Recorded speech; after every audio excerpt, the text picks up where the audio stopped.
हरे कृष्णा, राधे राधे। नमस्कार दोस्तों, आप सभी को वैशाख अमावस्या की हार्दिक शुभकामनाएं। वैशाख महीना हिंदू वर्ष का दूसरा महीना होता है। मान्यताओं के अनुसार वैशाख माह से ही त्रेता युग का आरंभ हुआ था। इस वजह से वैशाख अमावस्या का धार्मिक महत्व और भी बढ़ जाता है। इस दिन धर्म कर्म, स्नान दान और पितरों का तर्पण करना बहुत ही शुभ माना जाता है। 8 मई 2024 को वैशाख अमावस्या पड़ रही है। इस दिन पितरों को प्रसन्न करने के लिए कई उपाय किए जाते हैं। माना जाता है कि इनसे पितरों का आशीर्वाद सदैव बना रहता है। तो आइए जानते हैं इस दिन पिंड दान करने की परंपरा कैसे शुरू हुई। प्रत्येक अमावस्या पर पितरों की मोक्ष की प्राप्ति के लिए व्रत रखा जाता है। वैशाख अमावस्या के दिन नदी, जलाशय या कुंड आदि में स्नान करना बहुत ही शुभ माना जाता है। इस दिन सूर्य देव को अर्घ्य देकर बहते हुए जल में तिल प्रवाहित करें। पितरों की आत्मा की शांति के लिए तर्पण अवश्य करें और किसी गरीब व्यक्ति को दान दक्षिणा दें। इस दिन पीपल के पेड़ पर सुबह जल चढ़ाना चाहिए। शाम के समय यहाँ दीपक भी अवश्य जलाएं।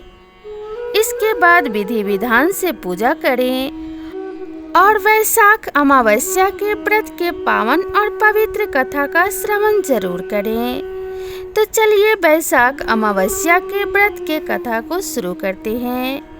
बहुत ही प्राचीन समय की बात है। प्राचीन काल में धर्मवरण नाम के एक ब्राह्मण थे। वे बहुत ही धार्मिक थे और ऋषि मुनियों का आदर करते थे। एक बार उन्होंने किसी महात्मा के मुख से भगवान विष्णु की महिमा के बारे में सुना। उन्हें ज्ञात हुआ कि विष्णु के नाम स्मरण से ज्यादा पुण्य किसी भी कार्य में नहीं है। धर्मवर्ण ने इस बात को आत्मसात कर लिया और सांसारिक जीवन को छोड़कर संन्यास ले लिया।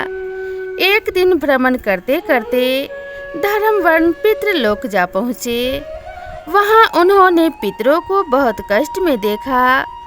पितरों ने उन्हें बताया कि उनकी ऐसी हालत तुम्हारे संन्यास के कारण हुई है, क्योंकि अब उनके लिए पिंड दान करने वाला कोई शेष नहीं है।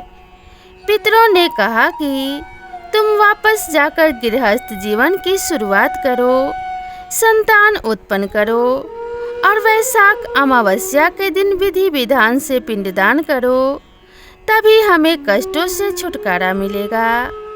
धर्मवरण ने उन्हें वचन दिया कि वह उनकी बात मानेंगे और अपना वचन पूरा करेंगे। इसके बाद धर्मवर्ण ने सन्यासी जीवन को छोड़ दिया। उन्होंने एक बार फिर से सांसारिक जीवन को अपनाया और वैशाख अमावस्या पर विधि विधान से पिंडदान कर अपने पितरों को मोक्ष और मुक्ति दिलाई। इस प्रकार से वैशाख अमावस्या का व्रत रखने से पितृ प्रसन्न होते हैं एवं उन्हें मुक्ति प्राप्त होती है। तो पूरे विधि विधान से इस दिन व्रत एवं पूजन जरूर करें। साथ ही कुछ ऐसे कार्य भी हैं जिन्हें वैशाख अमावस्या पर नहीं करना चाहिए। वैशाख अमावस्या के दिन हर व्यक्ति को स्नान के बाद दान जरूर करना चाहिए। इस माह में स्नान और दान करने का विशेष महत्व है। वैसे भी अमावस्या और पूर्णिमा का स्नान दान बहुत फलदायी माना जाता है।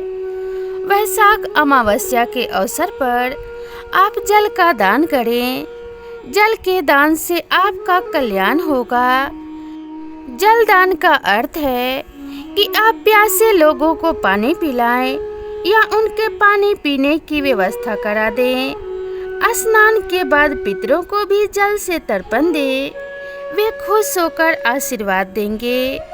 कहा जाता है कि पितृलोक में जल की कमी होती है, इसलिए उनको जल अर्पित करते हैं ताकि वे तृप्त हों। ऐसा जो नहीं करते उन्हें पितृदोष का सामना करना पड़ता है और इससे उनके पितर नाराज हो जाते हैं। इसलिए इन बातों का विशेष ध्यान रखना चाहिए। बैसाख अमावस्या के दिन गाय, कौवा, कुत्ता, चिड़िया आदि के लिए भोजन और पानी का प्रबंध करें। गाय, कौवा और कुत्ता के लिए पंचबली क्रम में स्थान दिया गया है। यदि वे दाने और पानी से तृप्त होते हैं तो आपके पितर भी खुश होते हैं। मान्यता है कि इन जीवों के माध्यम से पितर जल और अन्न ग्रहण करते हैं। पितरों के देवता अड़ियामा हैं। वैशाख अमावस्या के दिन आपको अड़ियामा की पूजा करनी चाहिए। जब वे प्रसन्न होते हैं तो पितरों को मुक्ति प्रदान करते हैं, नहीं तो पितर पितृलोक में ही पड़े रहते हैं और उनको मोक्ष नहीं मिल पाता है। बैसाख अमावस्या के दिन पितरों को खुश करने के लिए पूजा के समय पितृ स्तोत्र का पाठ करें। आप चाहें तो उस दिन श्रीमद् भागवत कथा का श्रवण भी कर सकते हैं। भागवत कथा का श्रवण करने से पितृदोष से मुक्ति मिलती है। बैसाख अमावस्या पर भगवान विष्णु की पूजा करें और पितृदोष से मुक्ति की प्रार्थना करें। भगवान विष्णु की कृपा से पितृदोष से मुक्ति अवश्य मिलती है। बैसाख अमावस्या के अवसर पर आपको अपने पितरों के निमित्त दान करना चाहिए।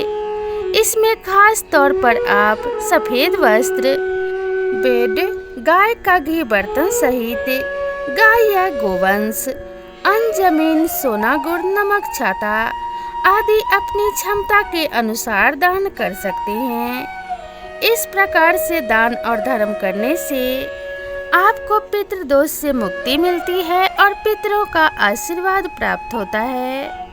तो बैसाख अमावस्या पर इन सभी उपायों को जरूर करें और अपने पितरों की कृपा प्राप्त करें। ऐसा करने से आपके घर में सुख सौभाग्य की वृद्धि होती है। तो आप सभी पे भगवान विष्णु और माता लक्ष्मी का आशीर्वाद सदैव बना रहे, इसी कामना के साथ आप सभी से विदा लेते हैं। मिलते हैं नई वीडियो में नई कथा और नई कहानी के साथ। तब तक के लिए राधे राधे।